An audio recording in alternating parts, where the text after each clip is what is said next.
possível, você se lembra do Hostel, de etapas do desenvolvimento, depois do Kuznets, com a curva U, que aumenta a desigualdade, depois reduz a desigualdade, como movimentos mecânicos, naturais do processo de evolução, que vem da ideia de desenvolvimento, que é da biologia.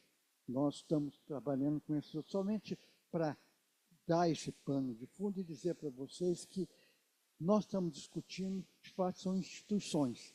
E uma delas, fundamental, é o orçamento da União, numa sociedade democrática. Nós estamos aqui discutindo o papel das instituições. Vocês receberão... Espero que essa troca sei lá o que está acontecendo. Vocês estão me ouvindo, então tá ok. Vocês vão receber daqui a pouco, aliás, peço desculpa pelo início um pouco desorganizado, mas essa desorganização dá também um sentido da informalidade que nós queremos dar a esse evento. Tá certo? É um evento mais de conversa entre amigos, pessoas que se conhecem há muito tempo, do que um evento formal de fala e recebe aplausos, essas coisas. É um dia de conversa. E nós vamos entregar para vocês, daqui a pouco, um livro que foi escrito por mim e pelo Humberto Martins, meu colega, ele não está aqui, que está em Bolonha hoje. Nós fizemos primeiro um e-book, cujo título é do Plano de Metas, as metas do plano, em que nós discutimos a evolução do planejamento no Brasil.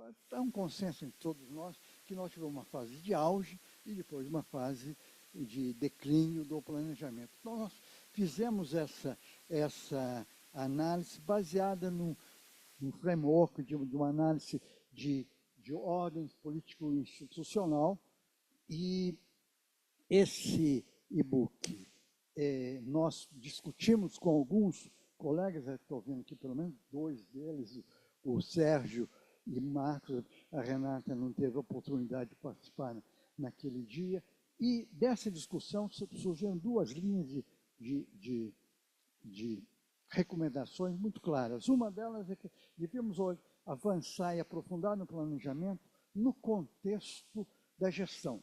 O planejamento é um dos instrumentos da gestão, então você devia fazer isso, e o Humberto está cuidando disso. O outro é buscar a sustentabilidade fiscal. Esse país, você não pode olhar para frente sem perceber que é inviável a ação do governo sem uma mudança mais profunda na gestão fiscal, na gestão também no arcabouço fiscal. Eu não vou discorrer sobre isso, porque vocês conhecem isso muito melhor que eu. Nós estamos aqui dando um passo além do diagnóstico. Aí nós transformamos essa conversa, essas sugestões em dois caminhos. Um caminho, dois para três. Nós revemos o e-book, e hoje, ele está chegando aí, e hoje ele muda, rever o que foi escrito e olha as sugestões. Eu quero chamar a atenção que ali tem, e principalmente para o Paulo, que nós conversamos sobre isso, que ali tem, no final, uma recomendação da mudança da Lei 4.320, baseada na tentativa de juntar os dois projetos, o projeto original do Tasso e o outro projeto do Serra, e que foi aprovado lá no Senado e está parado na Câmara. Então, Rodrigo, possivelmente no mês que vem, se houver, ela está aqui mostrando o livro, amarelinho, com o jogo, nós queremos voltar a discutir isso, porque o Paulo avançou muito lá quando entrei na Secretaria de Orçamento. Eu acho que é possível se olhar uma coisa mais estrutural para frente. Aqui nós queremos olhar um pouco mais próximo o que é possível avançar em passos mais de abrir, encontrando oportunidades para avançar. Então, esse e-book foi que nos colocou aqui para nós conversar. Eu quero... isso tá bom? Eu quero reenfatizar que o que nós queremos hoje aqui é uma conversa sobre quais são as possibilidades de nós identificarmos prováveis janelas de consensos possíveis entre a proposta técnica e a viabilidade política. Para cada painel, nós vamos fazer uma abertura aqui, que será com Paulo Bijo, Sérgio, Paulo Artugo e Rodrigo Maia, que para dar um panorama geral, inicial da nossa conversa, depois teremos 3 painéis. O primeiro deles, ainda na manhã, que será com base no trabalho da Hélida, que acaba de se juntar a nós, que o tema é conflitos interinstitucionais e seus impactos, e o impacto do orçamento da União, que é um pouco o guarda-chuva para essa discussão. Depois, na parte da tarde, nós teremos 2 painéis específicos, de temas específicos. Um deles é sobre a questão dos altos salários e dos privilégios no campo de remuneração, que com base nas sugestões do Bruno Caraza. E depois o Hélio Tolini estará conosco para também falar sobre o trabalho que ele fez com o Marcos Mendes, sobre as emendas parlamentares, e nós pretendemos, no final da manhã, e isso é uma responsabilidade que o Paulo Bijo e o Marcos Pestana terão, de trazer de cada painel quais os pontos que há probabilidade maior de se não consenso, da possibilidade de fazer algum avanço. E eu quero, para terminar, só falar um pouco da dinâmica desse encontro. Cada mesa ela tem uma pessoa que coordena, o Paulo Bijo vai coordenar de manhã, o Marcos Pestana na parte da tarde. Você tem aqui, na abertura, eu gostaria que o Paulo fosse seguido pelo Sérgio, depois pelo Paulo e pelo Rodrigo, e nessa sequência, cada um com 20 minutos para dar um panorama geral, colocando as suas opiniões, e depois o primeiro painel com a Hélida, nós vamos discutir esse tema mais geral, depois à tarde almoçamos e à tarde com os dois outros painéis. 20 minutos cada um, inicialmente, depois temos um tema de interação com todas as pessoas que estão aqui, e a possibilidade das pessoas que estão à distância nos mandarem questões, observações. Eu quero dizer solicitar que falem mais próximo do microfone. Nós optamos por botar aqui 4 cadeiras para as pessoas, porque aí você fica de frente. Quem for usar PowerPoint e quiser vir aqui, passe isso. Tem uma tela aqui na frente que vai funcionar, e as outras telas ali. Nós vamos, e para isso eu peço autorização de vocês, nós vamos gravar essas discussões por 2 razões.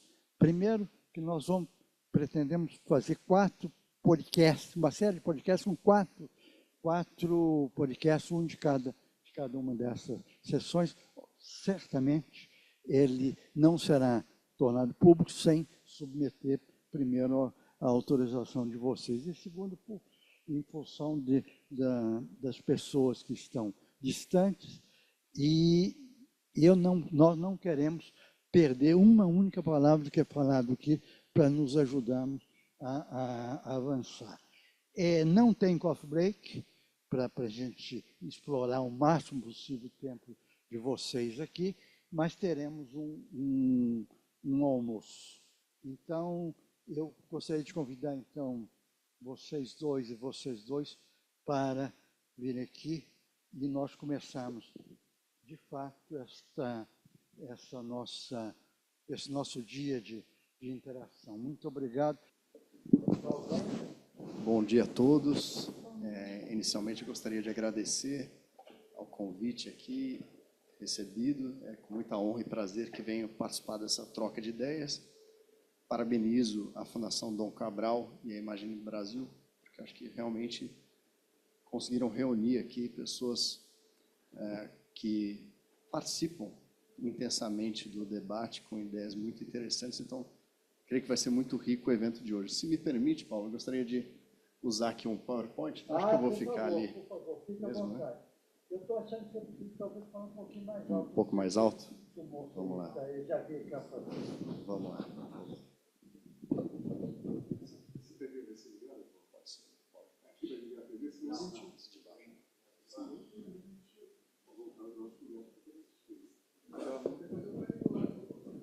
Obrigado.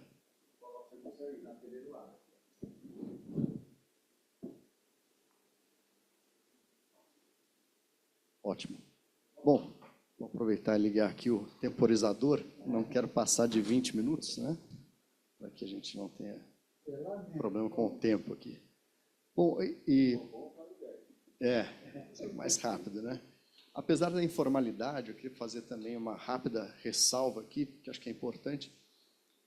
Trago com muito entusiasmo aqui meu diagnóstico e algumas propostas de reforma orçamentária e fiscal para o país, mas, embora eu considere essas reformas fundamentais para o Brasil atual, trago isso como uma reflexão técnica e de Estado, que não tem nenhuma crítica a governo A ou B, governos passado, do presente ou do futuro. São subsídios técnicos para esse tipo de desafio contemporâneo, né? Eu queria me circunscrever aqui a 3 grandes desafios que nós, a meu ver, nós temos pela frente no Brasil atual. O desafio de estabilizar a dívida pública, de preservar o espaço discricionário no orçamento federal e, o terceiro, último e não menos importante, melhorarmos a qualidade do gasto público.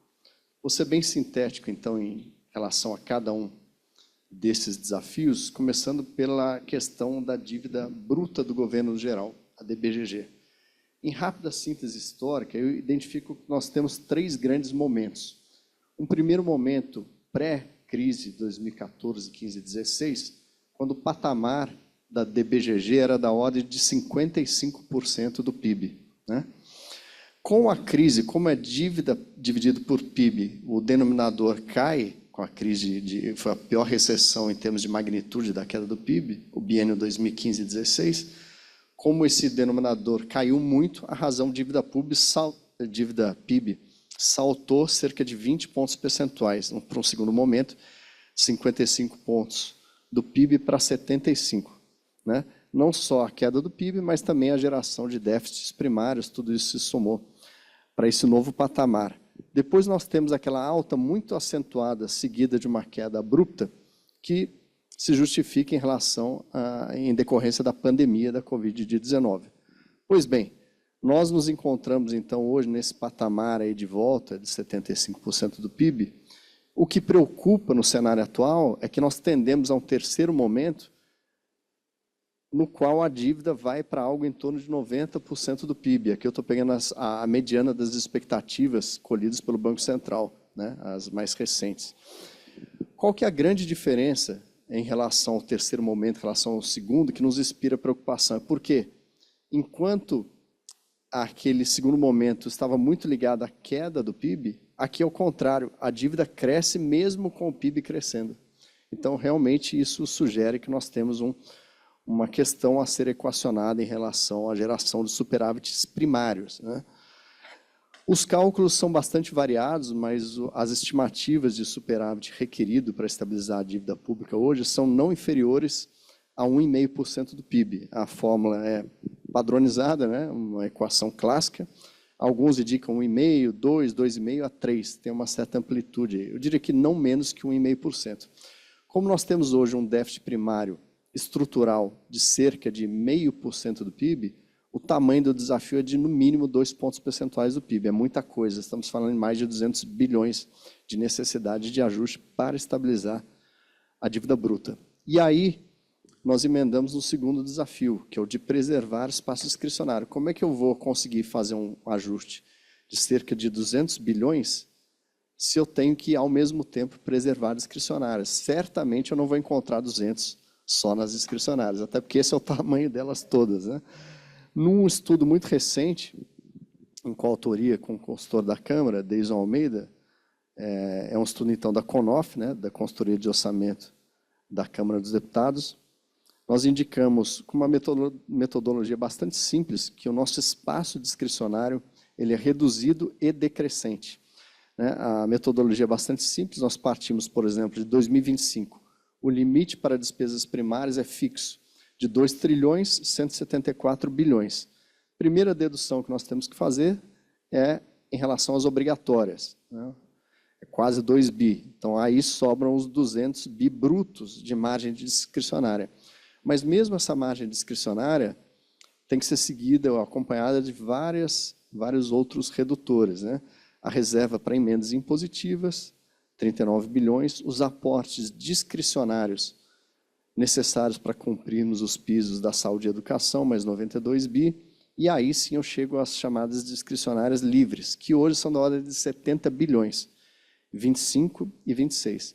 Mas observem que para 27 já tem uma queda muito substantiva que se explica em grande medida pelo retorno dos precatórios para dentro do limite. Isso vai só até 2026 a licença concedida pelo Supremo. Mas tem ainda um outro desafio, né? Mesmo no curto prazo, em 25 e 26, se nós deduzirmos das discricionárias o piso de investimentos, aí nós temos as discricionárias livres especificamente para custeio. Aí a situação já é muito crítica hoje, eu diria, né? Nós só não enfrentamos uma criticidade maior, porque aqui no meio dessas reduções nós temos uma série de interseções. Metade do piso da saúde ajuda a cumprir, ou melhor, metade do piso das emendas individuais ajuda a cumprir o piso da saúde. Então, nós conseguimos hoje, termos alguma flexibilidade para manter as discricionárias de pé, mas isso dura muito pouco. O caminho atual de inércia não é sustentável, seguramente, né? O terceiro e último desafio, né, em relação à melhoria da qualidade do gasto público, pode ser avaliado por múltiplas dimensões, seguramente não é algo unidimensional, temos pelo menos 5 dimensões clássicas aí de desempenho do gasto: economicidade, eficiência, eficácia, efetividade, por aí vai. Mas, a título ilustrativo, trago aqui a questão da complementação da União ao Fundeb, que por muito tempo experimentou uma dotação da ordem aí de 10 a 15 bilhões até 2020, e desde então essa rubrica tem experimentado uma alavancagem muito forte.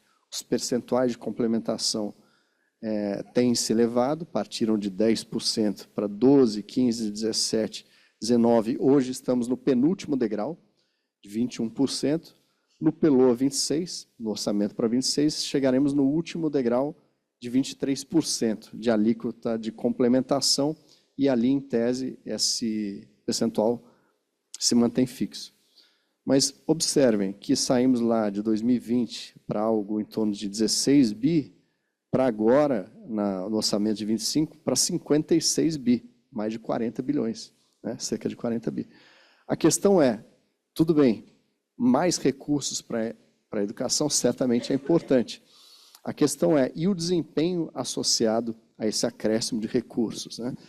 Eu gosto muito daquela abordagem da orçamentação por desempenho, cuja equação nuclear pode ser simbolizada aqui por variação de cifrão, deve corresponder a uma variação esperada ou realizada de resultados, né? Delta cifrão igual delta resultados. E aí nós podemos questionar, por exemplo, como está nosso desempenho no PISA, Programa Internacional de Avaliação dos Estudantes. Desde aqui de 2003, que nós temos os dados trienais, o que é possível observar na linha em laranja, o Brasil, em azul, a média da OCDE, que algo indica que nós estamos mais estacionados. Então, tudo bem. Se houver mais recursos para a educação, é claro que eu não quero aqui estabelecer uma relação causal direta, né? Necessariamente, mais dinheiro tem que gerar mais resultado. Isso é multifatorial. Mas é importante nós nos questionarmos a respeito disso. Daqui para frente, depois dessa alavancagem de complementação da União para o Fundeb, e olhando todo o conjunto dos 27 fundos, 27 Fundebs estaduais, qual vai ser o nosso desempenho daqui para frente? Experimentaremos alguma melhoria em razão disso ou não? Né? Bom, e aqui entra uma discussão sobre como superar esses desafios. A meu ver, a primeira agenda prioritária que sugiro termos em mente é a questão da desaceleração da despesa, acompanhado da revisão da despesa. Não creio ser possível cortarmos gastos no sentido de reduzir nominalmente despesas, por exemplo, de 100 para 90. Acho que não esse é o ponto.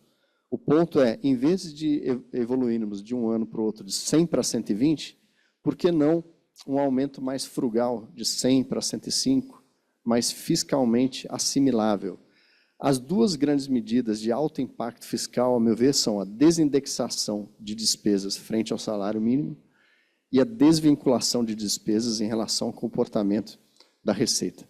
Vou tentar fundamentar um pouco mais cada um desses pontos. No que tange a desindexação, qual que é o X da questão? Nós temos 4 grandes rubricas orçamentárias indexadas ao salário mínimo, total ou parcialmente indexadas. A maior rubrica do orçamento público é a Previdência, ela é parcialmente indexada ao salário mínimo, porque nós temos a questão do piso, né? Quem recebe pelo mínimo. O benefício de prestação continuada, né? Metade, mais ou menos, do público-alvo é a população idosa, hipossuficiente, seguro-desemprego e abono salarial. Reunidas, essas 4 rubricas perfazem um total de aproximadamente 1 trilhão e 100 agora para 2020. É muita coisa. E qual que é o ponto? E aqui, Paulo, acho que é uma área do seu conhecimento que é fundamental, temos atenção.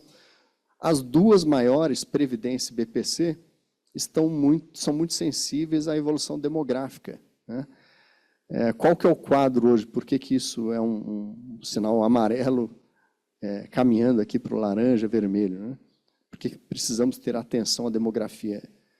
Pegando aqui a projeção mais recente do IBGE até 2070. Se olharmos, então, a dinâmica do século XXI, em 2000, nós tínhamos 15 milhões de idosos, que correspondia a 8,7% da população. E em 2023, há pouco tempo, esse valor já dobrou, de 15 milhões para 33 milhões de idosos, 15,6% da população. E a projeção do IBGE é que em 2070 seremos 75 milhões de idosos, cerca de 38% da população. Vai quadruplicar a proporção de idosos no Brasil. Certamente isso trará impacto fiscal e orçamentário, né? Eu gosto muito desse gráfico que é veiculado todo ano no PLDO da União, Projeto de Lei de Diretrizes Orçamentárias, que é encaminhado sempre em 15 de abril, ou seja, semana que vem teremos isso atualizado. Estou trazendo a última versão do PLDO para 2025. Qual que é a conclusão? Se nós olharmos o desempenho fiscal do Regime Geral de Previdência Social, RGPS, o que fica muito claro?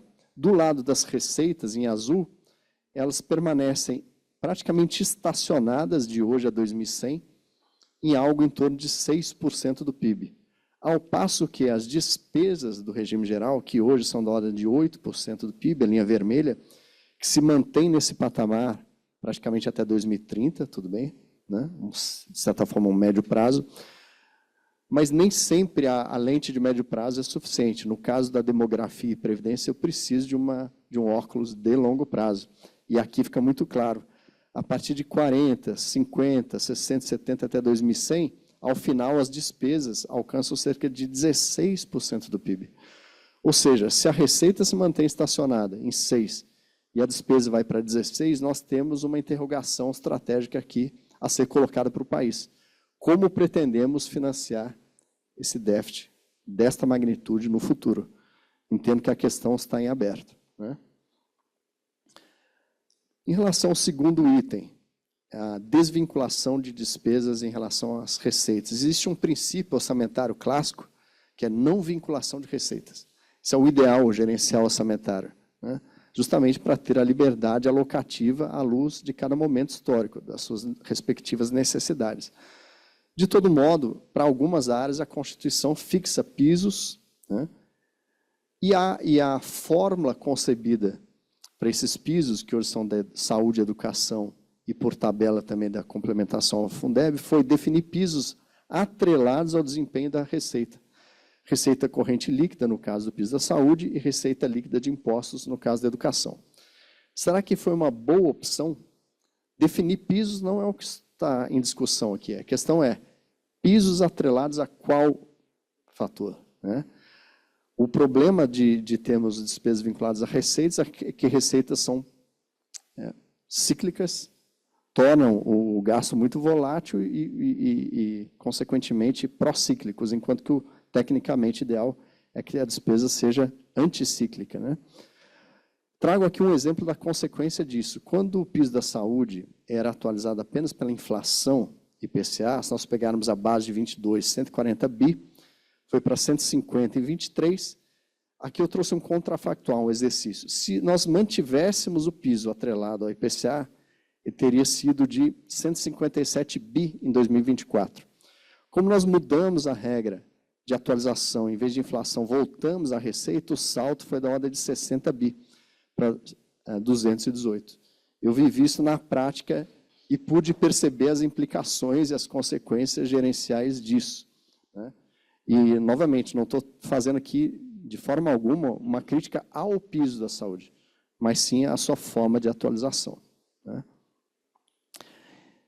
Novamente, a demografia importa também para a discussão sobre desvinculação. Por quê? Se nós formos abrir uma discussão sobre qual seria a melhor técnica, a melhor métrica para atualizar pisos, precisamos estar atentos à demografia também. Enquanto na linha laranja a população idosa evolui muito significativamente, em 1980 eram 6% da população, em 2070, como vimos, alcançarão quase 38% da população. No mínimo, além de pressionar gastos com previdência, e essa trajetória também vai pressionar gastos com saúde pública. Ao passo que a população jovem decresce, é curioso que é, de certa forma, um gráfico em X, a situação se inverte. Em 1980, 38% da população eram jovens, né, de 0 a 14 anos, agora vão para 12% em 2070. Isso traz algum alívio para gastos com educação. Não estou sugerindo que deveriam ser reduzidos, mas podemos pensar da seguinte maneira: se mantivermos o gasto, com o decréscimo do quantitativo de estudantes, até o valor per capita aumenta. Tudo isso, acho que precisa participar desse debate quando se for conceber novas regras para pisos, né, se essa for a vontade.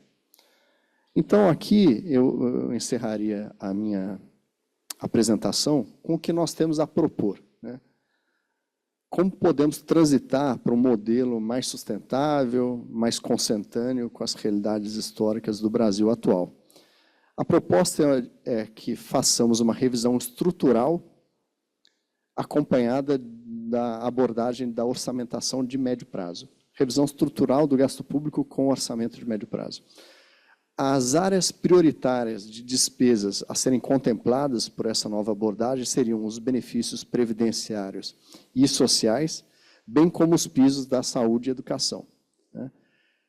Muito importante, não se propõe aqui extinguir pisos. A ideia é manter pisos, até porque pisos são valores mínimos, né?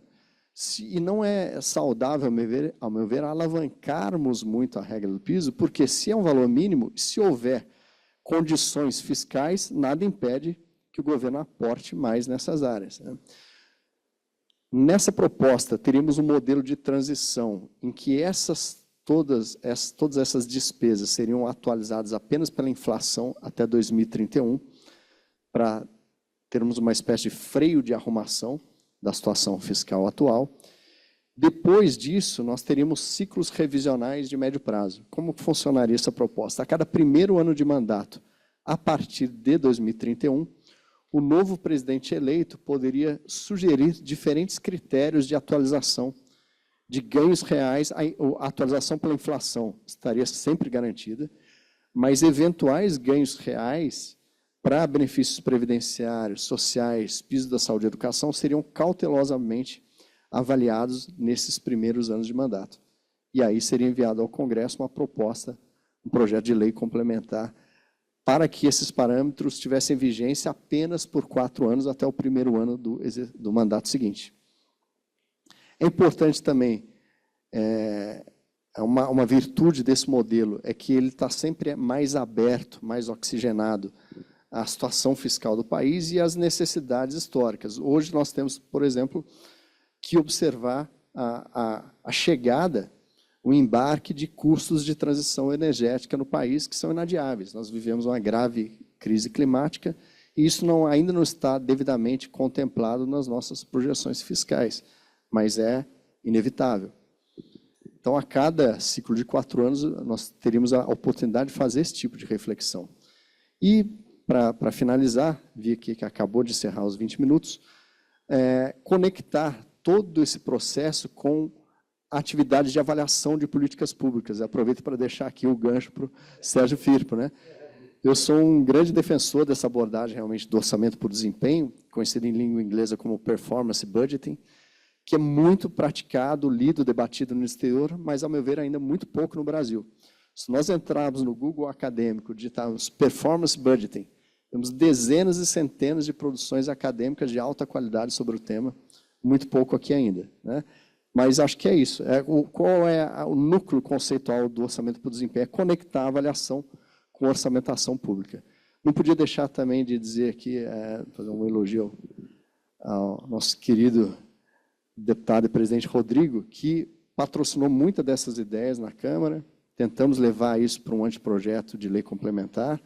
Fizemos essa apresentação também recentemente ali para um grupo de parlamentares e 3 deles, o deputado Júlio Lopes, Pedro Paulo e Kim Kataguiri, chegaram a reunir boa parte dessas propostas numa proposição de PEC também, proposta de emenda à Constituição, que pode ser futuramente objeto de análise aqui. Muito obrigado.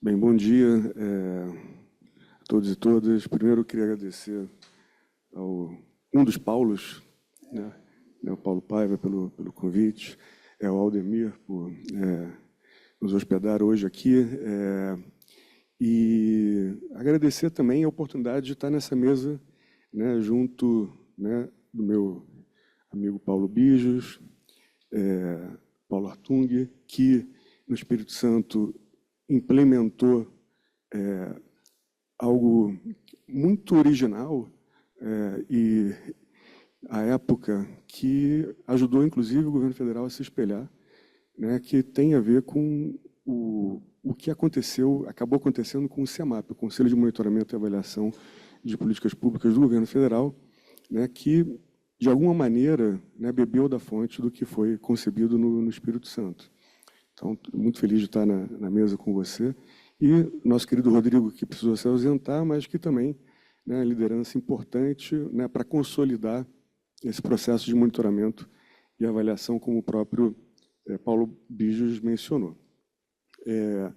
Bem, eu tenho 20 minutos, né, eu vou tentar ser breve aqui, mas conectar com o que o Bijos falou, tá?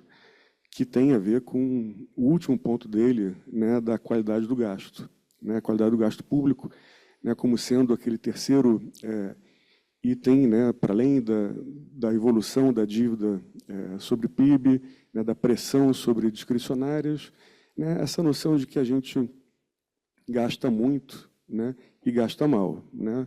Portanto, um canal, inclusive, para que você consiga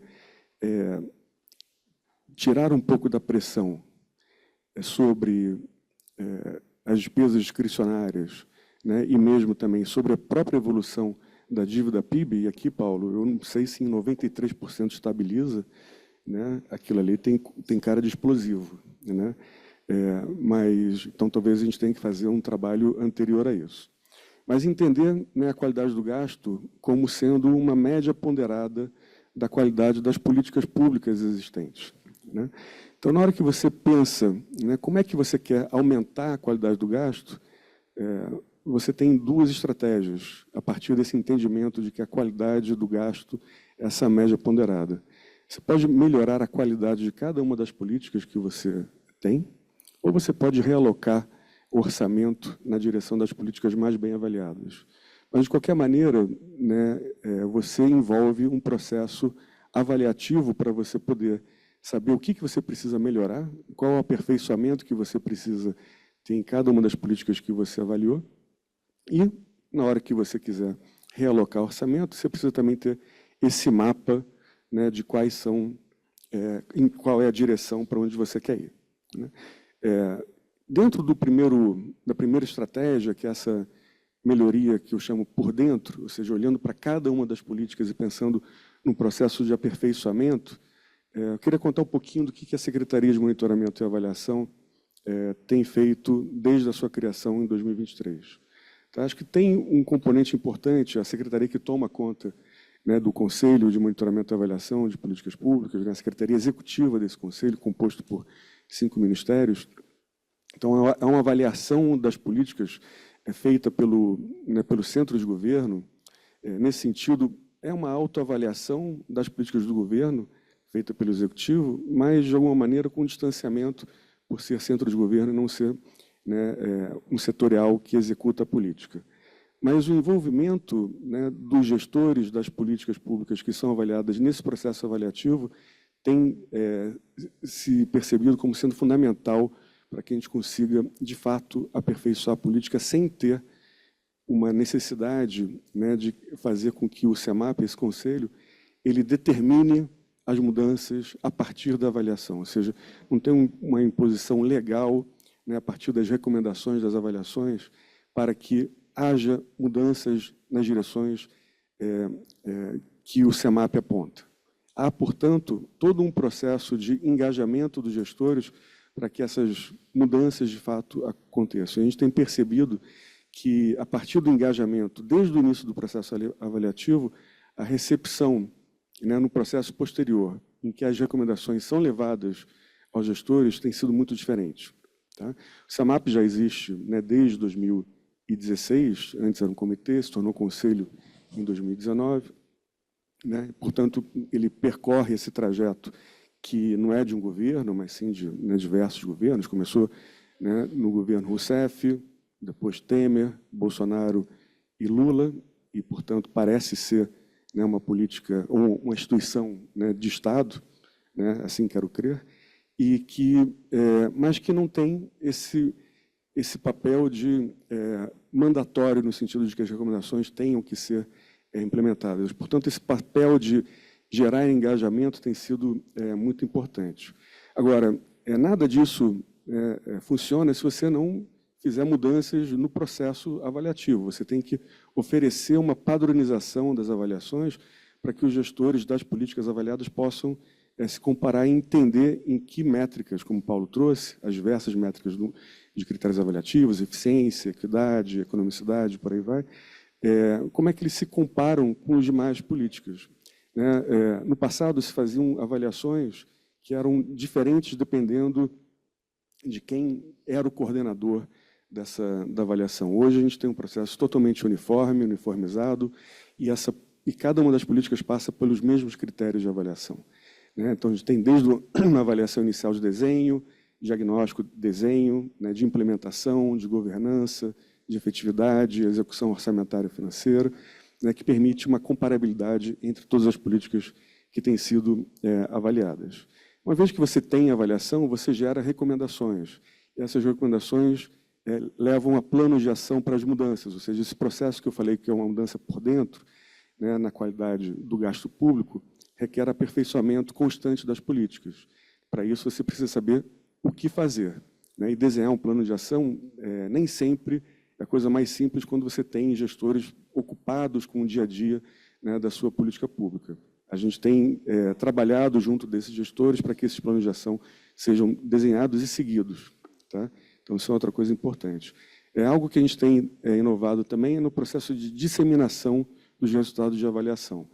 Sem o engajamento também para fora do setor público, sobretudo da sociedade civil, né, gerando pressão para que as recomendações sejam, de fato, levadas a cabo, a gente perde apoio. Então, a gente tem organizado, pelo menos semestralmente, seminários abertos.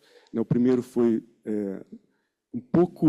foi em agosto de 2023, na transição do projeto da reforma tributária, que estava saindo da Câmara, indo para o Senado. A gente organizou um seminário trazendo os resultados de avaliação sobre a reforma tributária, alguns itens específicos naquele momento. Mas a gente fez diversos outros, o que traz atenção da sociedade. Ao mesmo tempo, a gente não só publica os relatórios de avaliação, a gente faz resumos que são graficamente muito interessantes, são visualmente simpáticos, as pessoas gostam de ver aquela...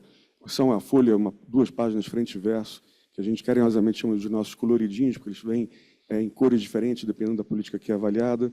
Isso traz também capacidade de um entendimento maior para a população, congressistas, né, para que se possa ter esse debate num nível técnico e não apenas um debate sobre preferências ou posicionamento ideológico sobre as políticas públicas. Isso é um componente que eu digo que é o componente intra ou por dentro, né? Tem um componente que é o componente entre políticas, né? Que é a outra forma de você melhorar a qualidade do gasto público, né? Que aqui dialoga com, né, a equação que o Paulo trouxe, né? Delta cifrão igual delta R. Ou seja, que tipo de incentivos você pode criar a partir das avaliações para que os gestores das políticas busquem, né, constantemente melhorar suas políticas, ou seja, está associado aos incentivos os incentivos orçamentários, né? Como é que você vai financiar a sua política pública? A partir do momento em que você desenha ou tenta constranger, né, a alocação orçamentária a partir de resultados avaliativos, ou seja, a partir do momento em que você passa, né, ou tenta, né, definir alocações ou incrementos de alocação orçamentária a partir de resultados de avaliação que sejam comparáveis entre todas as políticas, você, né, tem uma base técnica para que as alocações, ou pelo menos os incrementos de um ano para o outro, não sejam puramente guiados por decisões arbitrárias ou políticas. Tá? Nesse sentido, a gente tem desenvolvido, está em 2 frentes. Tá? Uma é ter um catálogo, né, de todas as políticas públicas. Já tinha uma experiência, né, feita pelo IPEA, mas que não conectava as políticas às ações orçamentárias.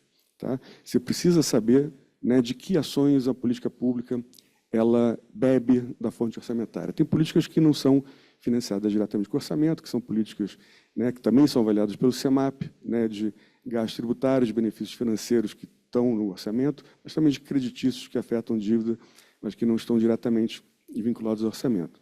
Né?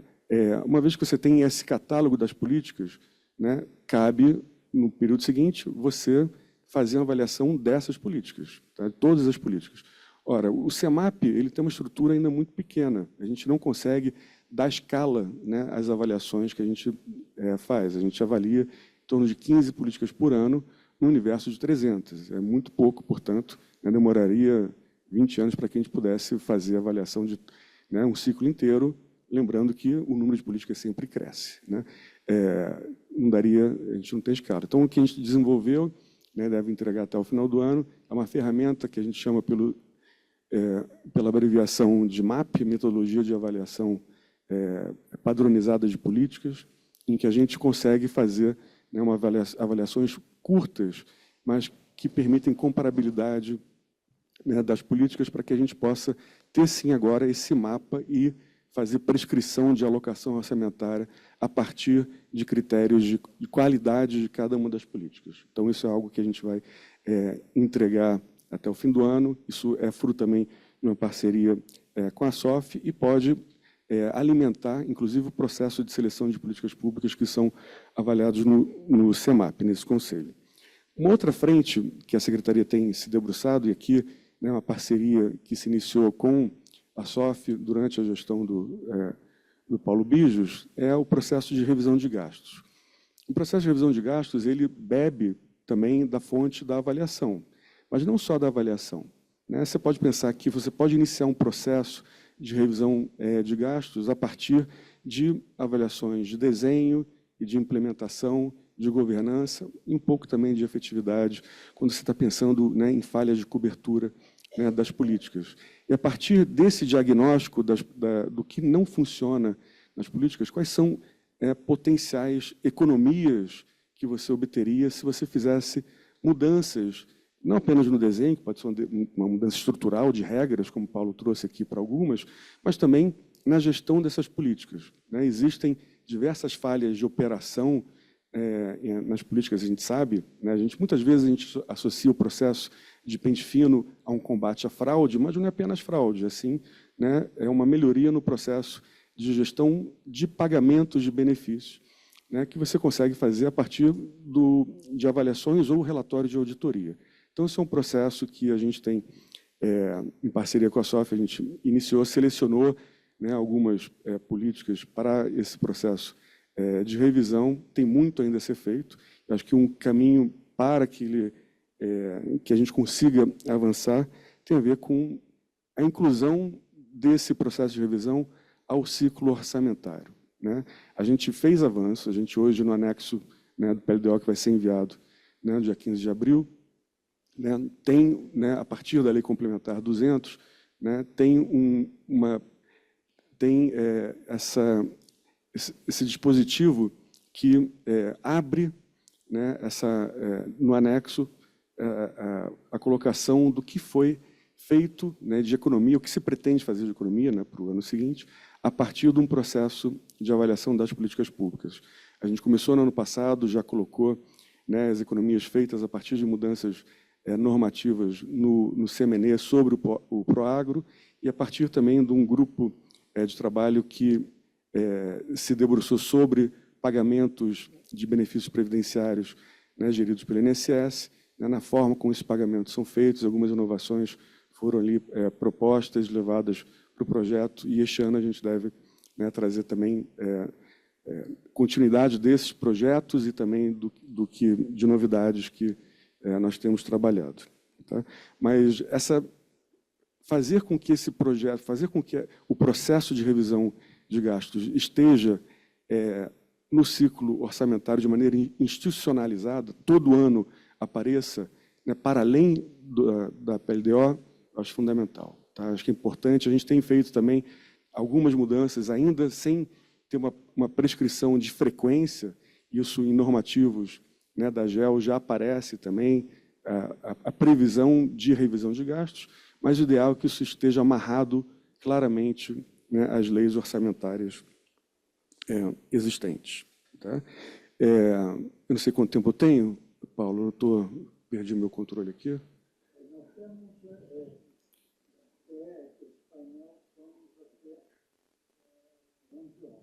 Não. Ele perdeu o controle também. Acho que então vou falar por 2 minutos, então, só. Não, que isso. Não. Não, então, não. Vou falar mais 2 minutos só. Obrigado, gente. Não, Rodrigo, inclusive, na hora que você saiu, eu fiz o agradecimento a você e todo o papel que você teve nessa estruturação também do sistema que acho que a gente está criando de monitoramento e avaliação de políticas públicas dentro do governo federal. Tá? Então, a sua participação, né, no Congresso foi fundamental para que a gente chegasse a esse nível de maturidade institucional. Ainda tem muito por se fazer, né? Acho que a criação da SMA deve muito às suas iniciativas, e eu vou trazer agora aqui próximos passos que acho que a gente poderia avançar. Tá? Acho que os desafios são da escala, né, para avaliação. Né, passar por esse catálogo e aí a MAP, essa metodologia, acho que ajuda bastante. Um outro desafio é institucionalizar, né, e lembrar que a avaliação ela é feita não apenas no centro de governo, mas também outros poderes, né, legislativo e até mesmo o judiciário tem núcleos de avaliação, mas dentro do governo federal, diversos ministérios têm departamentos de avaliação, sem haver, né, uma rede de colaboração, sem haver, né, ainda algo que una e que haja uma coordenação dessas iniciativas. Então, a ideia é que a gente consiga fazer alterações legais para que se crie, né, não apenas, ou que se altere, né, o sistema de planejamento e orçamento, mas na direção de uma inclusão, né, de avaliação também. Né, ser um sistema de planejamento, orçamento e avaliação com a previsão, né, de que haja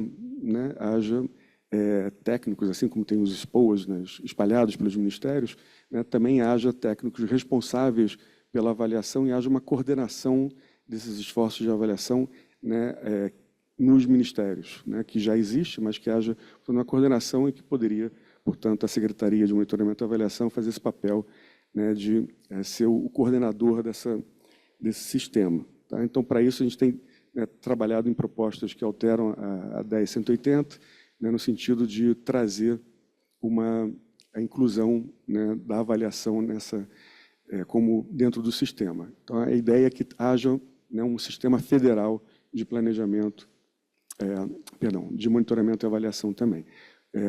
Óbvio que, uma vez que você consegue instituir isso dentro do governo federal, haveria também necessidade de se pensar qual a articulação, qual a coordenação que a Secretaria poderia ter, né, pensando agora nos entes. Né? Então, o Sistema Nacional de Monitoramento e Avaliação seria uma etapa também natural. A gente tem feito conversas dentro do Conceplan, né, envolvendo todos os secretários de planejamento estaduais, para que a gente possa, a partir dos estados, fazer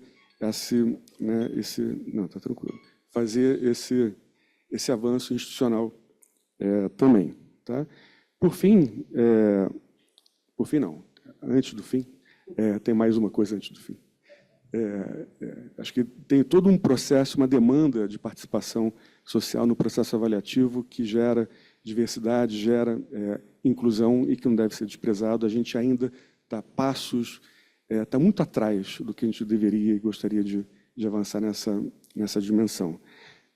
O último ponto é que a minha preocupação hoje é que, se a gente não gerar consequências a partir do processo avaliativo e não garantir que a avaliação, de fato, afete a política na ponta, ou afete a alocação orçamentária, se a gente só tiver processos avaliativos que são muito legais, muito interessantes, estudos, né, bonitinhos, né, mas que não geram consequência, né, a gente é engolido, né, nos ciclos políticos, e a gente está vendo agora nos Estados Unidos o que acontece, né, por mudanças que são basicamente movidas por preferências ideológicas, com argumentos muito fracos do ponto de vista técnico, né, e que engolem departamentos inteiros, engolem iniciativas inteiras. Por quê? Porque o processo avaliativo de melhoras contínuas, né, das políticas públicas, né, não foi levado a cabo como deveria ter sido, garantindo legitimidade no processo que não poderia ter sido engolido por preferências ideológicas do jeito como foi. Então, o meu receio é que, se a gente não garantir consequência já, todo esse esforço que começou há mais de 10 anos, né, ele seja engolido, né, nos próximos anos. Acho que seria muito ruim, né, para o país. É isso, obrigado.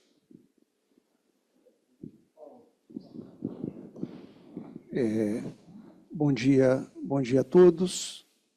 Queria saudar o Drummond, Paulo Paiva, saudando a casa, a instituição. Parabenizar a Fundação pela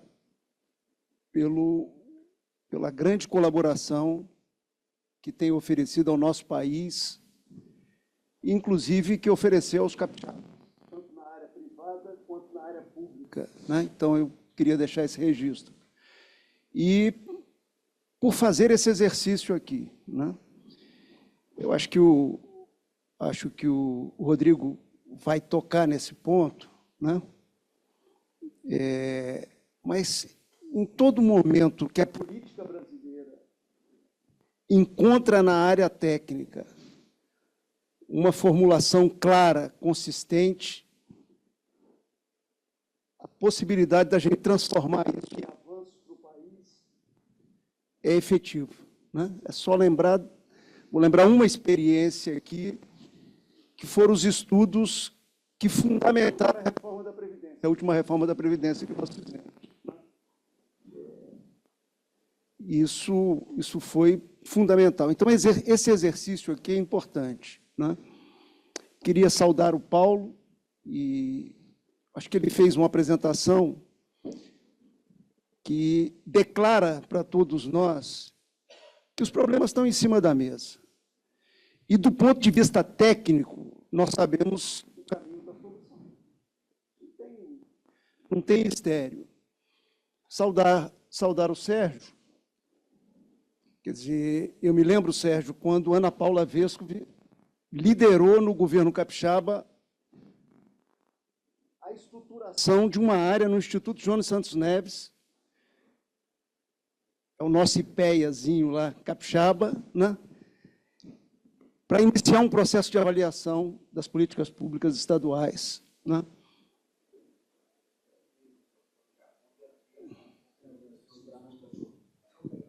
Isso. Desculpe. Então, assim, de lá para cá, e eu quero registrar isso, porque nós brasileiros temos muita dificuldade de ver o copo meio cheio, né? Porque a gente perde energia com os copos vazios. A gente perde energia com repetição de erros, né? Com retrocesso em políticas públicas. Então, a gente perde energia. É humano, assim, na minha visão. Eu não acho que é um defeito de fábrica, não. É humano, é carne e osso, né? Mas a gente precisa equacionar essas duas coisas, né? Copo vazio, que a gente tem que ter consciência que esse entulho não tem jeito de colocar debaixo do tapete, que não tem tapete para isso, que cubra esse entulho, mas tem avanços importantes. Nós fomos lá, constitucionalizamos o tema de avaliação de políticas públicas. Está lá na Constituição. Tem iniciativas importantes e avanços. É claro que nós precisamos dar outros passos para ter os incentivos certos. A política pública precisa ter os incentivos certos, né? Então, eu queria fazer esse comentário aqui. Mas o que eu acho que cabe a mim, e acho que é o Rodrigo, não estou querendo pautá-lo, né? É dizer o seguinte: como é que transforma esse diagnóstico claro que nós temos, né, de uma dívida que não pode continuar crescendo nessa velocidade, isso tira a atratividade do país, isso joga a gente no chão, né? Como é que a gente faz para olhar aquele número de recursos livres? Como é que a gente cresce esse recurso livre, que é fundamental para a alocação de diversas áreas do nosso país? Como é que a gente melhora a avaliação das políticas públicas? Os 3 itens da sua apresentação, Paulo, ali iniciais. É com política. Eu estou querendo responder aqui. Política, sabe, com P maiúsculo, sei lá, talvez com P de Paulo, tem tanto Paulo aqui hoje, né? Sabe, eu estava contando para o Paulo Paivas, quando eu cheguei aqui, um privilégio que eu tive na minha vida. Acho que era bom eu contar isso aqui. Essas histórias, elas ajudam muito a ilustrar, ou pelo menos iluminar os caminhos que nós estamos precisando percorrer, né? Eu, menino, deputado estadual recém-eleito, Gerson Camata me pegou e me convidou para uma conversa com o doutor Tancredo Neves. Eu vou resumir a conversa aqui, mas ela é muito interessante, porque em algum momento, o doutor Tancredo falando para o Gerson: olha, Gerson, o pessoal pensa que o bom para o político é quando ele assina o livro de posse. Não. bom para o político é quando ele ganha a eleição e esse intervalo entre a eleição e a posse. Aí o líder político precisa exercer aquele papel de liderança, né? Ele precisa montar uma base sólida no parlamento e discutir com essa base o programa que ele quer implementar. É tudo que não tem sido feito no nosso país. É tudo que não tem sido feito. Assim. Quer dizer, ganhar a eleição não é ganhar o poder, gente. Ganhar a eleição é ganhar um pedaço do poder. Para governar precisa muito mais do que um pedaço do poder. E eu acho que esse é o desafio. O desafio é da política.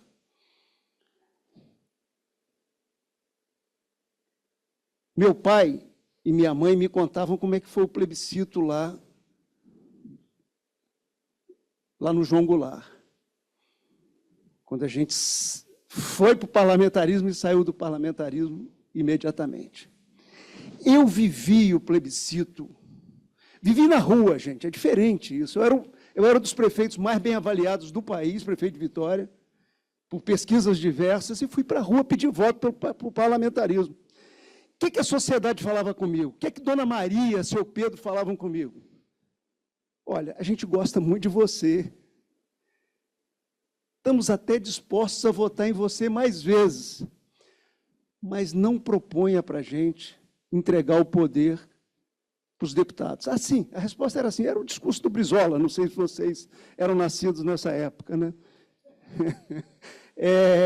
Então, assim, por que eu estou falando isso? Já para concluir, para passar a palavra a quem tem uma experiência extraordinária. Quer dizer, a experiência do Rodrigo é extraordinária, presidir a Câmara dos Deputados. Isso é um treinamento de vida que eu não tive oportunidade, né? Isso é um treinamento espetacular, né? Porque aquilo ali é a cara do Brasil. O Brasil tem de bom, tem de mais ou menos, tem de ruim, está lá, refletido ali, porque aquilo ali é voto do povo, né? Então, vou passar a palavra a quem teve essa experiência. Quer dizer, a minha visão é o seguinte, assim, nós tentamos 2 vezes mudar o sistema de governo no país. Nas 2 vezes, o brasileiro disse o que o meu pai me falava. Quando eu fui para a rua fazer campanha, meu pai falava, não vai perder seu tempo, meu filho. Você não vai convencer o povo de parlamentarismo. O povo é presidencialista. O povo quer arranjar alguém que resolva o problema. Um salvador da pátria, né? Vamos resumir aqui. Se o nosso rumo é presidencialismo, então não é semipresidencialismo, não é parlamentarismo, é presidencialismo. O nosso líder, e aí nós temos que ajudar a formar essa geração de líderes que está vindo aí, ele tem que estar consciente que se ele ganhar a presidência da República, ou no primeiro ou no segundo turno, ele precisa compor maioria no parlamento, de preferência antes de tomar posse, ouvindo o doutor Tancredo Neves. Se tiver maioria no parlamento, reorganiza os poderes que estão desorganizados, já tem algum tempo. Está desorganizado, o judiciário está entrando onde não deve, nós sabemos disso. O legislativo avançou em cima das discricionárias num volume que não acho razoável, e a falta de uma ligação com as políticas públicas que são desenhadas, sabe, pelo governo que está liderando o país, é um outro buraco imenso. Aí eu acho que o Rodrigo pode falar um pouco mais sobre isso. Então, assim, acho que a minha contribuição aqui é política. Eu acho que nós temos que fazer política no país.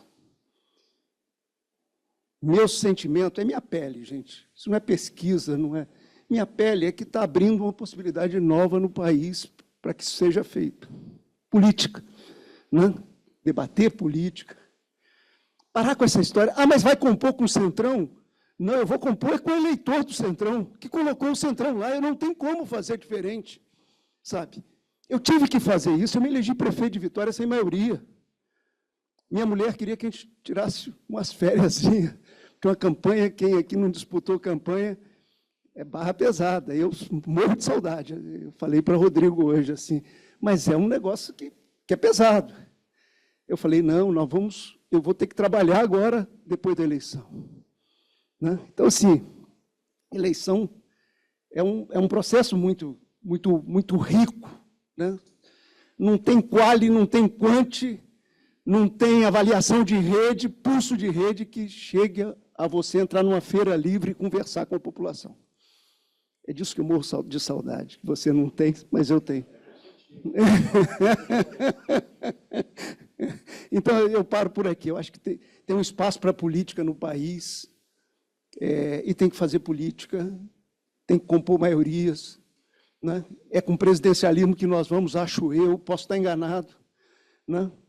Acho que a gente não devia colocar energia boa em coisa que, mesmo tendo muito valor para a gente, é improvável na realidade que nós estamos vivendo. A gente tem que colocar energia boa naquilo que a gente pode rodar para frente. Né? É possível melhorar o serviço público brasileiro? É possível, gente. Está muito perto agora da gente dar um salto e melhorar a qualidade do serviço público, e injetar produtividade no serviço público brasileiro. Sabe? Isso está mais ou menos amadurecendo. É possível dar espaço, vamos dar os passos que nós podemos dar. Eu aprendi na vida o seguinte, assim, muitas vezes não é o passo que eu quero, é o passo que eu posso dar. E com o passo que eu posso dar, talvez ele crie as condições para chegar no passo que eu sonho, aspiro, e tenho vontade de ver esse país andando. Paro por aqui e passo a palavra para o Rodrigo. Mas tem que ser, senão você não fala.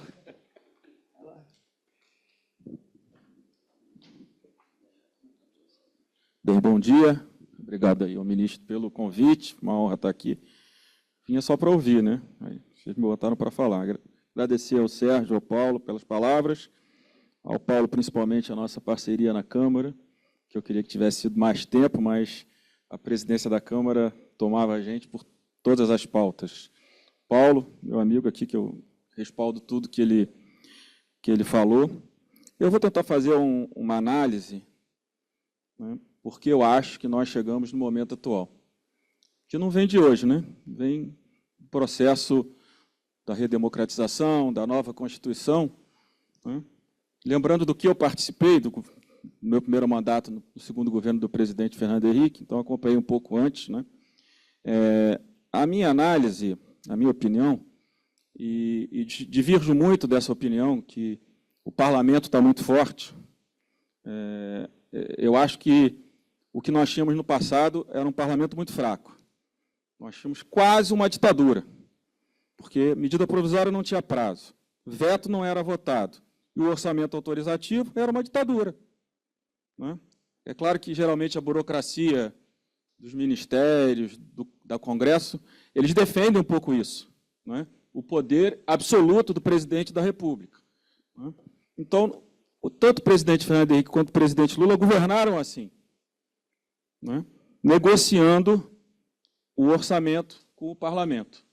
Né? A emenda PIX é resultado de um absurdo de uma emenda levar 6 anos para ser executada. Claro que a emenda PIX foi a pior das soluções. Pior do que o RP9 é a emenda PIX, porque a emenda PIX descaracteriza completamente qualquer tipo de política nacional, né? Da necessidade do orçamento federal para reduzir desigualdade. Né? Porque tentam dizer que o RP9 foi culpa minha. Não é? Culpa minha foi o PIX. Não porque eu tenha votado a favor, porque eu era contra, mas por ter pautado. Talvez eu não tivesse pautado, eu acho que tivesse desorganizado um pouco menos. Eu acho que ela desorganizou mais do que o RP9, porque o RP9, na verdade, já existia. Apenas os técnicos da consultoria, de forma inteligente, quando viram o parlamento indo para cima do orçamento do presidente Bolsonaro, deram essa grande ideia, que a política, graças a Deus, comprou. E aí você passou a ter transparência no que já existia dentro do RP2, que era um valor muito menor, mas já existia a emenda de relator dentro de todas as negociações. Mas, voltando aqui, então, nesse processo todo, primeiro, as medidas provisórias passaram a ter prazo, infelizmente, elas não acabaram ainda, elas deveriam acabar. É um processo completamente absurdo o governo ter poder de editar algo com validade imediata, que não seja temas efetivamente ligados a catástrofes, a calamidades. Né? Então, você tem temas que estão valendo, que a gente sabe que daqui a 4 meses não valerão, porque o governo não tem voto. Né? A questão dos vetos, que voltou a desorganizar nos últimos anos. O Supremo decidiu que o veto precisava ser votado até 30 dias depois, hoje já desorganizou, acho que a gente tinha que cobrar a reorganização disso. O processo legislativo começa na apresentação de um projeto, na tramitação dele no Congresso, na sanção e veto e na votação do veto. Sem veto, não há o processo completo, né? E no orçamento autorizativo, que foi virando impositivo pela fragilidade da Dilma e do Bolsonaro, ponto. Se o Fernando Henrique tivesse voltado, e se o Lula tivesse voltado como voltou, nós teríamos mantido essa estrutura autoritária de orçamento nas mãos exclusivamente do Poder Executivo. É claro que, na hora que você tem um confronto, as soluções elas não são as mais perfeitas. Acho que a discussão que o senador Serra tentou colocar com Tasso a partir de 2015, elas não foram à frente, porque as pautas na Câmara eram, de fato, tinham outras prioridades naquele momento. Até me arrependo olhando de hoje, a gente não podia ter tentado avançar, mas muita coisa, pelo menos muita coisa foi feita. Então, eu acho que nós chegamos nesse momento desorganizado, porque nenhum dos presidentes do Brasil, desde que eu virei deputado, quiseram também organizar um orçamento que tivesse uma parceria efetiva do Poder Legislativo e do Poder Executivo, né? Então, acho que, se tanto o presidente Fernando Henrique ou o presidente Lula, na força do poder que tinham, da maioria que tinham nos seus governos, tivessem colocado esse debate para organizar de quem é a política pública, de quem é o orçamento, talvez nós não tivéssemos nesse problema que foi criado, principalmente a partir da criação do RP9, da emenda PIX, e depois da fragilidade tanto do governo Bolsonaro, que achou com Paulo Guedes que comprava o parlamento com a entrega do orçamento, né? Que o Paulo Guedes sempre achou que em Brasília ninguém ali prestava. Então, ele achava, entre aspas, que comprava o parlamento e levava o que queria. Bem, entregou o orçamento para o parlamento e não levou nada. Nada de relevante foi aprovado. E no governo do presidente Lula, apesar da espetacular equipe que nós temos no Ministério da Fazenda e do Planejamento, o presidente Lula esqueceu de tudo que falou, né? Que a RP9 era um instrumento de corrupção, que precisava reorganizar, e, no fundo, volta a minha opinião aqui do que eu falei no início. O presidente Lula, na verdade, quer o orçamento para negociar com o parlamento, né? Infelizmente, o Paulo, algumas vezes conversamos que o governo iria encaminhar uma proposta, até hoje não encaminhou. Então, o governo, como governo, não nas pastas técnicas, não acredita numa solução equilibrada e técnica do processo. O que ele faz é demandar ao judiciário, para o judiciário devolver a ele o poder e ele negociar pela segunda vez, como negociou agora o orçamento com o Congresso. Ponto. O parlamento parece o mais forte da história e, do meu ponto de vista, é o mais fraco da história, porque é um parlamento que abdicou de discutir política pública e exerce apenas o poder da recondução de seus próprios mandatos. Eu acho que essa questão que eu acho mais importante. A gente acha que o parlamento está forte, eu acho que o parlamento está fraco, porque nas políticas relevantes nós passamos a ter pouca discussão sobre temas como o Paulo Bispo colocou aqui na apresentação. A gente tenta ajudar o debate, tem muitos amigos ainda, mas eu acho que eles não se deram conta que o poder está no poder de iniciativa de reformar o Estado brasileiro. O governo que o parlamento foi mais forte foi do presidente Michel, porque foi presidente da Câmara. Ele entendia o equilíbrio entre os dois poderes, né? Diferente do presidente Lula, diferente do presidente Bolsonaro, que não acreditam nisso. É só você olhar, o governador Paulo falou aqui, da formação de maioria. Essa história que formar maioria não adianta mais, eu acho que é tudo besteira. Eles não querem formar maioria. O Bolsonaro não quis, o Lula não quer formar maioria séria. Se o PT fez 50 deputados, problema do PT. Ele precisa de 350 para governar. Se ele não forma a maioria nos ministérios relevantes do poder, da periferia, uns fins que estão no governo e fazem o que querem. Então, nós estamos vivendo esse imbróglio, porque os governos não querem respeitar de forma correta, com todo respeito, votei no presidente Lula, mas, de fato, há uma tentativa de culpar o parlamento por tudo, e agora no projeto de imposto de renda vai ser igual. O governo manda um projeto que sabe que não tem voto para aprovar, do meu ponto de vista, e aí vai dizer, nós demos aqui a solução. O parlamento que não deu as receitas para cobrir a isenção, mas é óbvio que ele não tem voto para mexer no simples nem no lucro presumido. Terá daqui a 10 anos, mas eu acho que não tem hoje.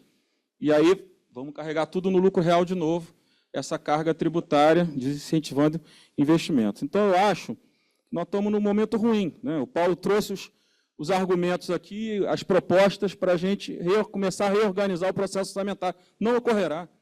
Se o presidente Lula não liderar e não vai liderar, não ocorrerá. E acho que a crise do governo americano vai acabar ajudando Lula a passar essa tempestade, esses 2 anos, do ponto de vista político e econômico, eu acho. Mas, como eu não entendo muito, é só um achismo meu. Então, eu acho que nós estamos com um problema.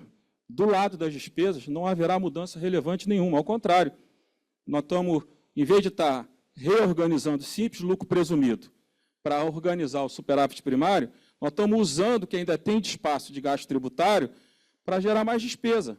Ponto final. Aí outro dia eu tive com um quadro importante do governo, que outros gastos tributários? Não tem mais nenhum.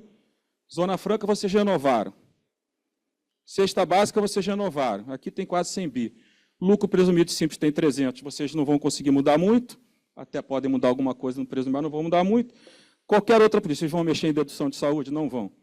Vocês vão mexer no imposto de renda do Sudão e Sudene? Sudão e Sudene? Não vão, não tem voto. Então, tem pouca coisa para vocês. Não vai mexer. Então, não adianta. E depois é o seguinte, não tem 500 bi, né? Porque se você acaba com a política, boa parte das empresas acabam. Então, você não tem essa arrecadação toda que ficará. Então, se tiver 150 bi no total, então nós estamos no problema. O que tem de receita para criar nessa boa ideia que o Ministério da Fazenda teve, porque semana passada eu jantei com 20 deputados do PT, nenhum deles sabia que o Simples estava sendo tributado. Então, o governo está sendo competente em criar um atalho para não enfrentar direto. Então, talvez até por isso eles consigam avançar alguma coisa, mas são 40 bi. Onde é que vai arrumar mais 40, mais 50 ou mais? 200. Né? Então, eu acho que nós estamos nesse problema. E acho que os presidentes do Brasil precisavam, de fato, entender que a democracia é um poder duplo, não é o poder do presidente da República. Essa tese que o Bolsonaro usou muito, ganhei e levei tudo, não ganhou e não levou tudo. Aliás, a minha experiência na presidência da Câmara, Paulo, com o enfrentamento ao Bolsonaro foi isso. O maravilhoso da Câmara de Deputados é que, na hora do enfrentamento com o governo minoritário, porque os governos no Brasil eles não são majoritários, eles são minoritários pela representação parlamentar e pelo resultado das urnas, se você olhar 100% do eleitorado, ninguém tem 50%. Pelo menos o Bolsonaro não teve, o Lula não teve agora. É que o parlamento, na hora do enfrentamento, da utilização do poder, é ele que equilibra o processo político no Brasil, mas esse é outro debate. Então, eu sou pessimista, porque eu concordo com tudo que os três falaram, concordo com a apresentação do Paulo Bides, mas acho que nós não teremos nenhum encaminhamento por esse lado. Por isso que eu tenho me esforçado, aonde estou, é tentar a gente discutir todo esse lado de segurança jurídica, contenciosos, todos os contenciosos de todos, tributário, trabalhista, civil, né, consumidor. As ações do consumidor, mais de 80% é tudo justiça gratuita, e por aí vai. Trabalhista, só o setor bancário é 10 bi que gasta. Então, se a gente não vai olhar de um lado, vamos tentar melhorar a eficiência do outro. Pelo menos a gente consegue tentar enfrentar o debate de melhorar, né, as condições para o setor privado sobreviver no Brasil. Então, eu de fato tenho sido pessimista, mas eu acho isso. Acho que o parlamento, com o que ganhou de poder, não está superpoderoso. Eu acho que foi demais o negócio da emenda. Eu acho também que essa questão que o governo tem que ter o poder do orçamento, também eu acho que está errado. Eu acho que o governo tem o poder da política pública. O problema é que o Lula quer apresentar 3 PACs e quer obrigar todo mundo a botar nos 3 PACs dele. O Brasil é maior que os 3 PACs do Lula. Ele tem que apresentar PAC para o Brasil inteiro, para que o deputado de Santa Catarina, que não é ligado à esquerda, ele tenha um projeto de infraestrutura ou de qualquer tema que seja, para ele alocar os seus recursos lá, os recursos da bancada do Estado. Então, eu acho que essa separação ela não está bem colocada, porque há um consenso na imprensa, nas elites, que há um abuso. Acho que há um excesso, até porque nós estamos pegando muito dinheiro, né, e aplicando muito mal. Aí é a discussão da eficiência. O Paulo mostrou ali o dado do Ministério da Saúde, depois da volta do mínimo constitucional, um escândalo. 60 bilhões, para quê? Para onde foi? Qual foi a política? O que foi apresentado pelo Ministério da Saúde, que queria melhorar de qualidade? Aonde no SUS quer melhorar a qualidade? A gente viu na pandemia o que foi uma pessoa entrar na UTI do SUS, que foi entrar na UTI do hospital privado, né? 30% antes da vacina saíam com vida no hospital público e 70% no hospital privado. E 60 bilhões para quê? Não é isso? Nós só transferimos a utilização do dinheiro do parlamento para o Ministério da Saúde, que usou com o PT da mesma forma que o nosso Centrão usa e que as pessoas são tão críticas. Então, ministro, te agradecer o convite, aqui eu acho que é a minha experiência. Eu, de fato, era tanta pauta, desde ali do governo Michel, o que veio do governo Dilma, toda a recessão que o Brasil passou, todo o Brasil parado, e aí tinham outras pautas que pareciam mais relevantes, mas, sem dúvida nenhuma, eu acho que a questão das finanças públicas, ninguém quis enfrentar o problema da lei das finanças públicas, ninguém na política, e acho que nós estamos com dificuldade, porque se o governo não liderar esse processo, o parlamento não vai liderar. Eu dizia muito, Paulo, para o setor privado, conversando esses 2 anos, para olhar o Instagram dos ministros do governo, principalmente do Palácio. Todo dia o Padilha apresentava uma nova despesa. Eu falei, gente, se o Palácio todo dia apresenta uma despesa nova, por que o deputado vai apresentar um corte de despesa? Não vai, não é da natureza do processo político. O governo está expandindo e o parlamento está retraindo. Apesar que eu acho que em tudo que foi feito esses primeiros 2 anos, o parlamento foi muito correto com o ministro Haddad, com a ministra Simone, na contenção de alguns excessos por parte da parte política do governo em relação a gastos. Então, resumindo, é isso, agradecer e me colocar aqui à disposição para o debate. Obrigado. Olha, nós temos 6 minutos, já não vai chegar às 11. Nós temos 6 minutos. Queria solicitar a vocês 4, se tiverem alguma observação final, depois passamos para os painéis. Essa conversa inicial, ela abriu o debate, depois nós vamos entrar nos 3. É só um negócio que eu anotei aqui, gasto com educação.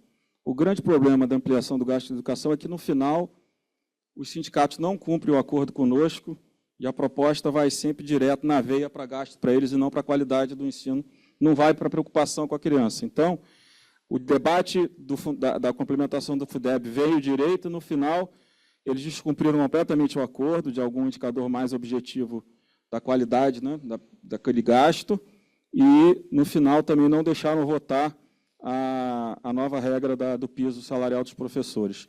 E aí foi culpa minha, não posso esquecer que eu fui, de fato, traído ou fui ingênuo no debate com os deputados ligados ao Sindicato da Educação. Só para dizer que o Rodrigo vai continuar aqui no próximo painel com a Hélida. Paulo, eu vou dar uma palavrinha aqui. Primeiro, eu não posso continuar, infelizmente, adoraria, mas eu estou me deslocando para o Rio. Eu sou debatedor lá no lançamento do livro do Jambiase. Deve ser o de número 41, se não me falha a memória aqui. Assim, eu queria evoluir num tema só. Assim, a gente precisa pensar essas questões todas, como é que melhora o sistema de orçamentação de uma maneira geral, como é que a gente desce uma política nacional de avaliação de políticas públicas. Eu sou de uma geração que fez movimento estudantil, que, na verdade, reorganizou o movimento estudantil no país, fez movimento de juventude, e eu me lembro muito bem que tinha umas faixinhas prontas lá no DCE, que era assim, mais verbas. Depois a gente preenchia, e a gente precisa olhar a qualidade da política pública, a efetividade da política pública. O dinheiro é curto, se você conseguir avaliar onde o dinheiro não está produzindo resultado para a população e direcionar o recurso de uma maneira correta, isso é uma coisa extraordinária. E eu acho que, por isso, eu sonho em ver esse país com uma estruturação nacional de avaliação de políticas públicas. Nós vamos botar dinheiro para diminuir a mortalidade infantil. Passados 6 meses, 1 ano e meio, o que aconteceu? nós estamos colocando dinheiro para melhorar a aprendizagem da nossa língua, o português, ou do conhecimento da matemática. O que está acontecendo com isso e assim por diante, né? Eu estou falando isso porque eu acho que, assim, tudo que nós conversamos aqui tem uma coisa importante, quer dizer, nós temos uma avaliação negativa das democracias no mundo, né? Por tudo que nós estamos vivendo, né? E uma das coisas que a gente precisa fazer, por isso eu tenho uma discordância só do Rodrigo, assim, uma discordância só aqui na sua fala, que assim, nós precisamos que os governos, uma vez eleitos, tenham capacidade de agir numa direção em que os eleitores e os não eleitores se sintam representados. Senão a gente vai ficar prisioneiro fácil do populismo. Seja o populismo de direita, de esquerda, o que for, né? Quer dizer, então, assim, eu nunca fui contra medida provisória, assim, é esse o ponto. Assim.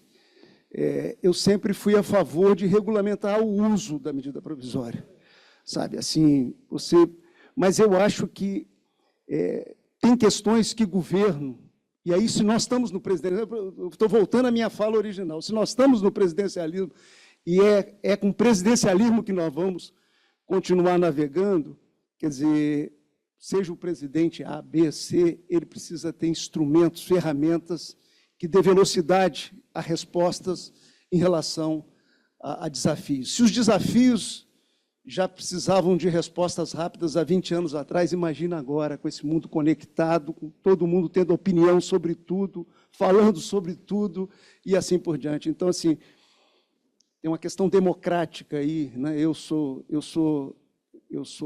um democrata que considero democracia uma conquista civilizatória, valor da caminhada humana, quer dizer, como é que a gente fortalece isso nesse quadro planetário que nós estamos vivendo aí, que nos desafia. Então, é minha última observação aqui, como eu fui o que falei menos dos quatro, não sei se vocês computaram, eu tentei aqui complementar a minha fala. Ok. O Paulo Bijos vai continuar. Não consegui nem isonomia ainda. Tá. Okay. Paulo e o Rogério vão continuar. Hélida.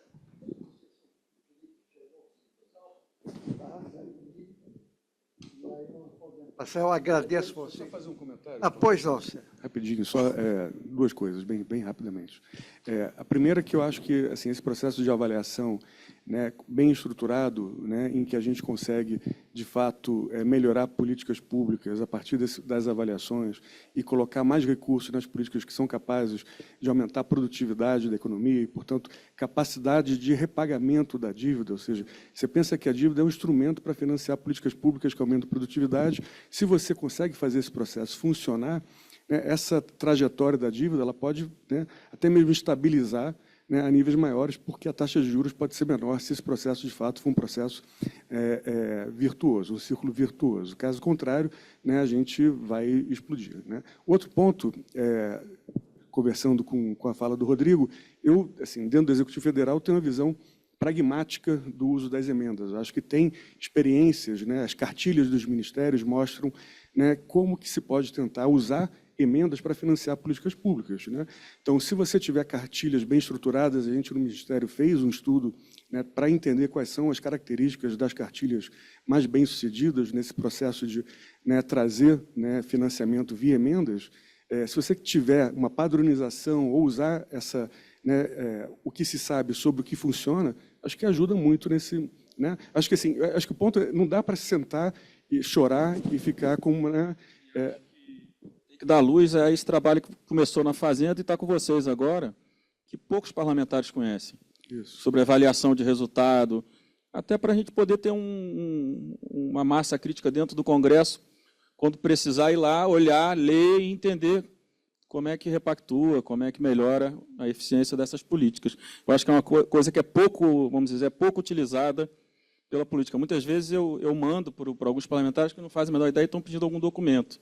E também até para o setor privado mesmo, muita gente não faz a menor ideia desse trabalho que, de fato, é muito eficiente, que já tinha começado, mas que vocês ampliaram bastante o trabalho deles. O que a gente viu é que as cartilhas que expressam claramente quanto que você precisa de valor, né, das emendas, se há contrapartidas do governo federal, né, elas são, em geral, as mais bem, as que conseguem atrair recursos, né? E, sobretudo, quando há territorialização, né? Quando você explicita exatamente, regionalmente, para onde vão os recursos, né? Se tem ações orçamentárias muito difusas ou pouco claras nesse aspecto, você não consegue. Outro ponto que eu conversava muito com o Paulo no início do governo era algo que foi implementado como sendo essa emenda cashback, né?